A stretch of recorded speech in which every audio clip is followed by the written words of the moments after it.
Why do we as women tend to attempt, at least, to control our husbands? Why do we do that? I was thinking about this topic of controlling our husbands recently, and I wrote about it in my journal, and just these thoughts that I'm having about controlling our husbands, I hope will provoke you to biblical submission in your marriage, to godly womanhood in your life. So let's talk about controlling our husbands today. Hi ladies, Raquel here. So today we're going to be talking about controlling our husbands. And yes, this is new to the video because the bugs are really, really loud, and I'm hoping that the microphone is going to help you be able to hear me and not the bugs. But anyhow, we're going to talk about controlling our husbands. I was thinking about how it seems like most guys are just really chill. I know not every guy is. My husband is super chill. A lot of guys are just very, like no drama in their life type of deal. But women, we're not so chill. We have a lot going on. A lot of us manage our homes, and we, work with our children and manage our children. We're raising them, have a very active role there. And I think because sometimes we're so busy multitasking and taking care of all these different things, it can be easy to start controlling our husbands as well. And I think, speaking for myself, I most often struggle with attempting to control my husband's schedule.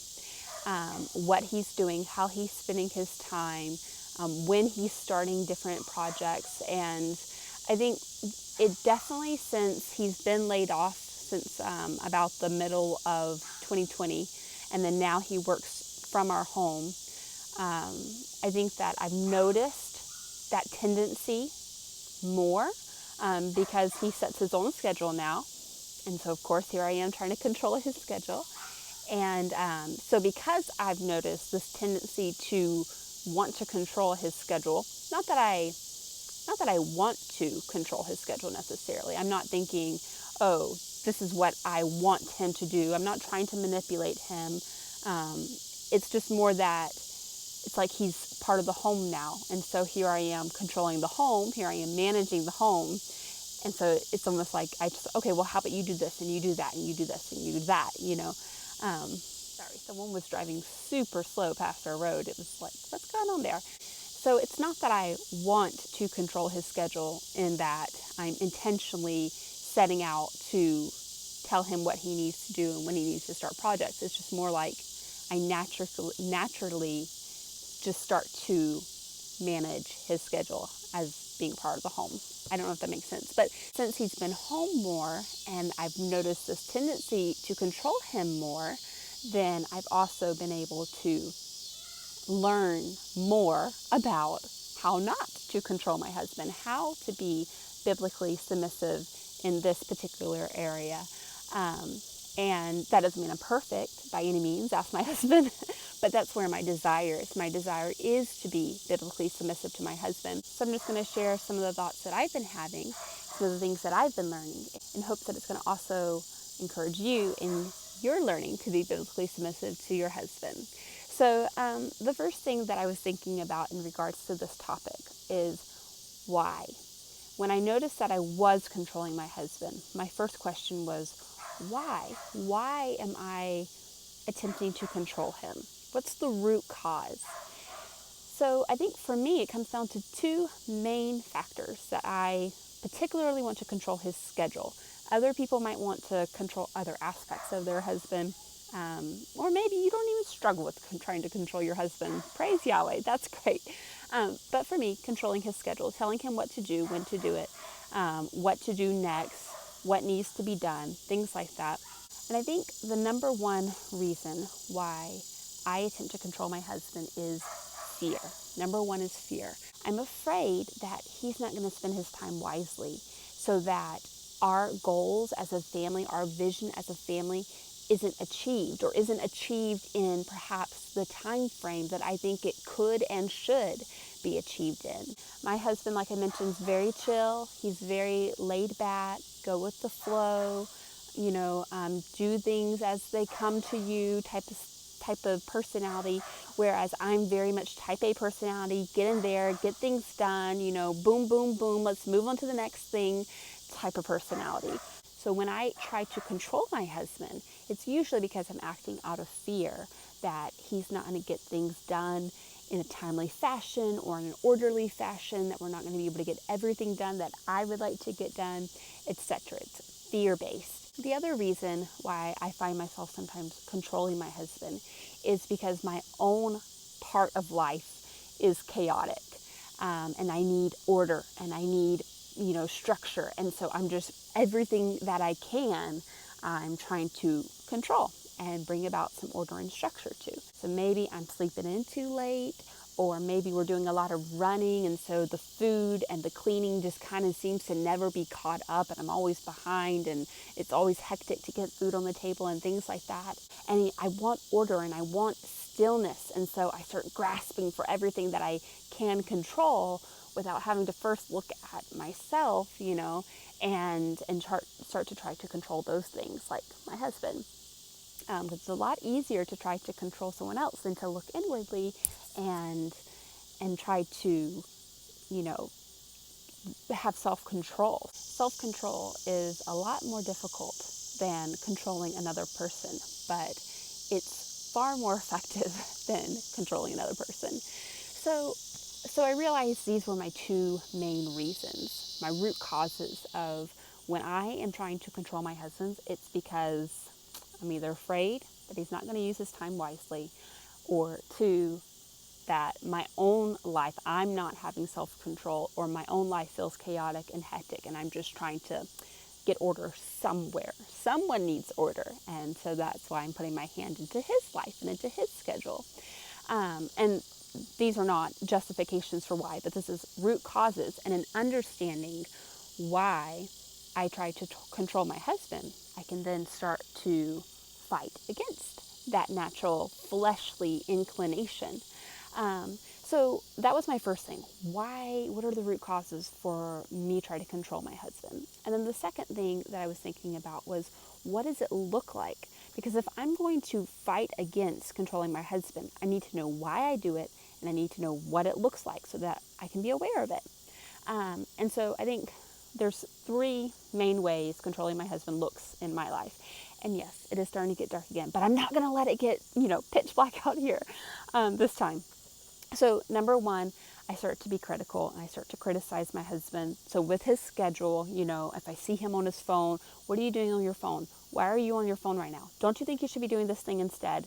You know, type of criticism. Or one that I really used to get upset about in my attempt to control my husband, that I don't really get upset about it anymore, because like I said, I've been working on this, but I do sometimes, the thought still comes to me and I have to just cast it down into, you know, obedience to Messiah, bring every thought captive into obedience to him. So, but this is one that does still come up, and it's, why did you take so long to shower and get dressed and do this type of, you know, all this self-care, basic hygiene? Why did it take you so long? It takes me 10 minutes to get in the shower and get out and get dressed and all this type of stuff, you know, thinking he's not managing his time well, he's being idle, or thinking that he's, you know, lollygagging or something. That type of criticism starts to come out when I'm attempting to control my husband. And then another way that I notice I'm starting to control my husband, or I'm in that spirit and frame of mind,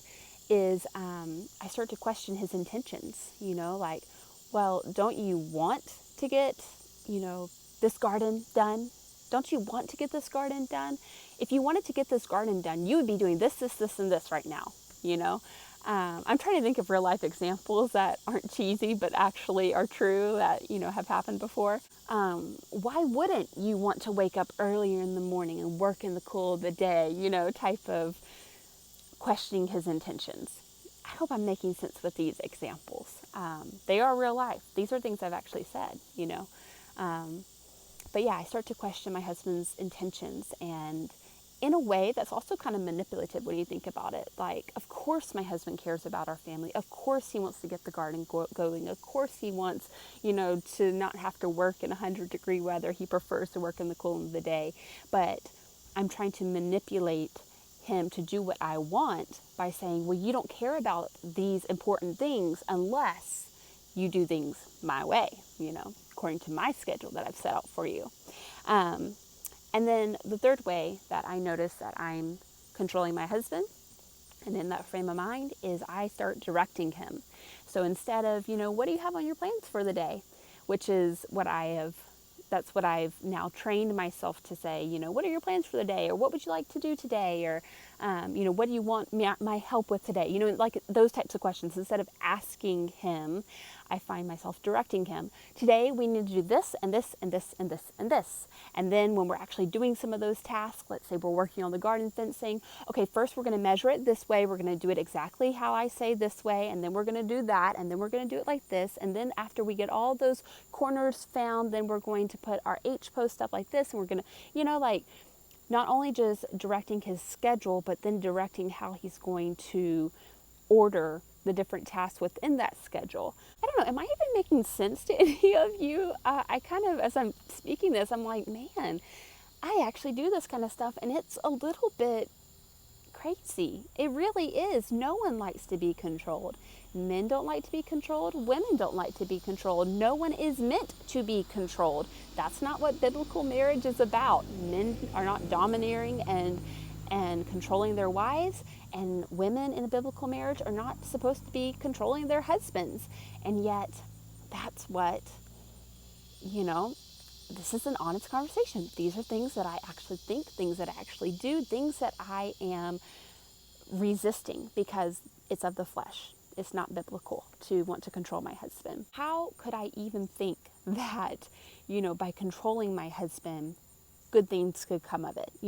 When I'm trying to control my husband's schedule, for example, I want, good things. I want, our goals in our family to be achieved. I want our day to be productive and the time spent wisely. I want good things. How could I ever think controlling my husband could bring about those good things? It's very counterproductive to that desire. I'm just deceiving myself when I think I can control my husband and have the desire that I want. Actually, there's a scripture in the Proverbs. I read through one chapter of the Proverbs every day, usually. And like right now, life is a little bit hectic. We're not doing everything like we have done in the past just because we've just moved and we're trying to get reestablished. But there were so many scriptures. I think it was Proverbs 11.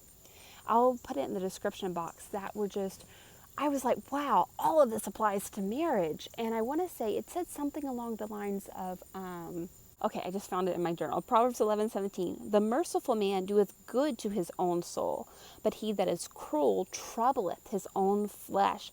And I just thought, wow, that applies to marriage, because I'm one flesh with my husband. How could I think that troubling my husband, trying to control him, could, bring about good things?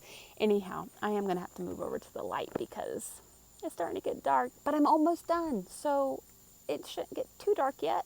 Okay, so in the new spot where there's some light, and look, the sheep are up. We just put them there just for the night.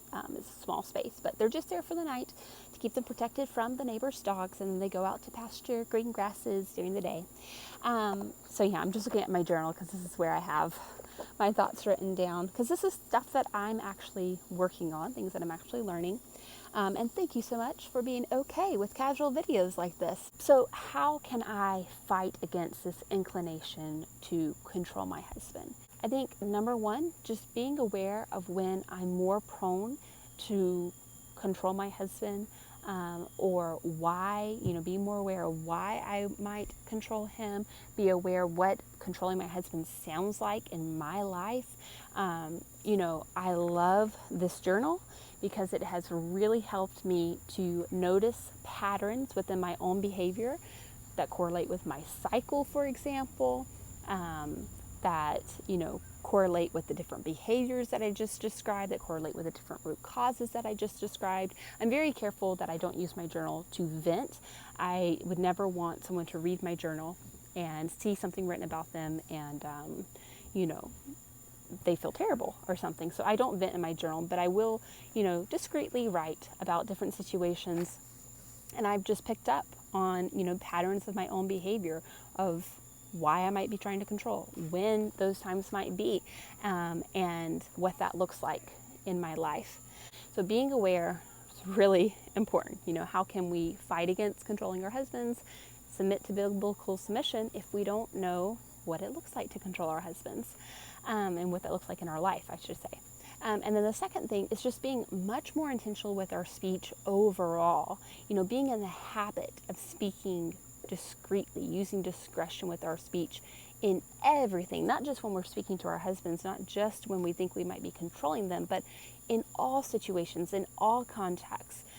Having self-control of the tongue, not speaking too hastily about anything in life, and just cultivating this self-control of the tongue in my life overall and discretion of the tongue overall, then in turn helps me before I start to criticize or question my husband's intent or to direct him, because I've trained myself to think before I speak, to not speak too hastily, just being more intentional and careful about asking questions instead of just barging in with, this is what we're going to do and this is how we're going to do it. And then number 3, I wrote down being about my own business.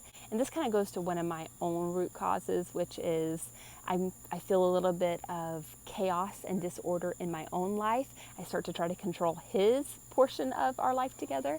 And so this kind of says, what work has the Lord given you to do, Raquel?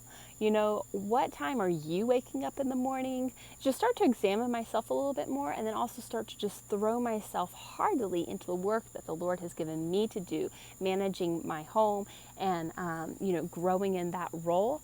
And then when I start to do that, then I don't have time to control my husband's schedule. I am booked full for the day with the things that I have to do, so just trying to stop looking outward, but instead start looking inward, and then start getting busy about my own business. I hope that makes sense, but I'm also trying to make this quick because the darkness is closing in. And then the last thing that I wrote down here is just overall, like it says in Galatians, walk in the Spirit, and you will not fulfill the lust of the flesh. You will not fulfill the lust of the flesh. So run to the Word, run to the Lord, seek Him throughout the day. Fill my mind with Scripture and what it says about conduct as a believer and conduct as a wife and as a woman. Pray without ceasing throughout the day. Pursue biblical womanhood, pursue biblical marriage, pursue gratitude, pursue peace. Let the Spirit of the Most High rule in my life and cast down those thoughts. Don't dwell on the thoughts that, are not in subjection to Messiah. So, I notice that when I pursue biblical submission in my marriage, when I resist that tendency to control my husband, I have so much peace in my life. I have so much peace in my marriage. There's not this tension and this argumentative type relationship between my husband and myself. Instead, biblical submission cultivates companionship. It cultivates the most intimate companionship that any two people can have on this earth. Genesis, God says, it is not good for man to be alone, so I will make. It was not good for man to be alone.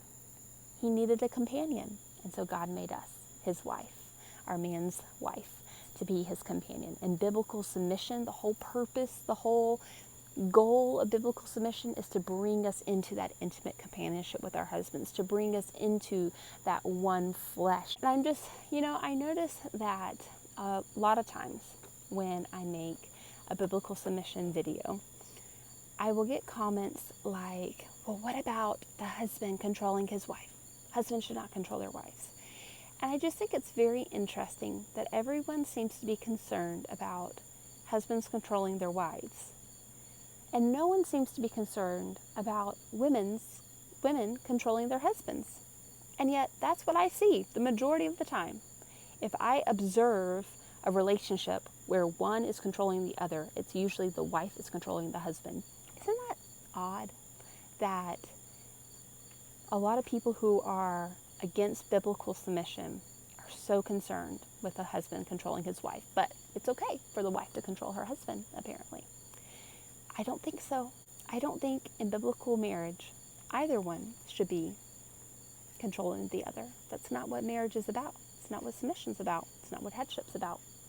So I will have to leave this video here, but you can go back and watch some of my other biblical submission videos to get more of an idea of how I understand biblical submission.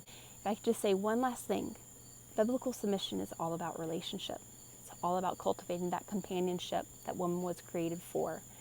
And in Scripture, what we see biblical submission and biblical headship in reference to is the husband and the wife being one flesh, being heirs together of the grace of life, being the head and the body, one body. I've heard, it's the husband's like the king. I've heard things like it's like the military. I've heard lots of different scenarios. Those are not the illustrations that Scripture gives us. The Scripture gives us the example of one flesh, gives us the example of one body, and gives us the example of Christ and the church. I'm not saying you can't get a point across through those illustrations, but that's not the illustrations of Scripture. And I think they tend to give the wrong idea overall. They do more harm than they do good. That's just my opinion. But Scripture says one flesh. That's the relationship of marriage. It's a one flesh relationship. And the whole purpose of biblical submission is to cultivate that intimate companionship that woman was created for. So I'm going to end it there. It's getting dark again on me, and I apologize, but I hope this video was helpful for you and a blessing to you. Love to know what your thoughts are about controlling our husbands. If this is something that you relate to, or if I just sound like a complete lunatic here. I pray that this video encouraged you to love your husbands and to be godly women. Until next time, I pray that Yahweh would bless you and keep you. I'll talk with you later. Goodbye.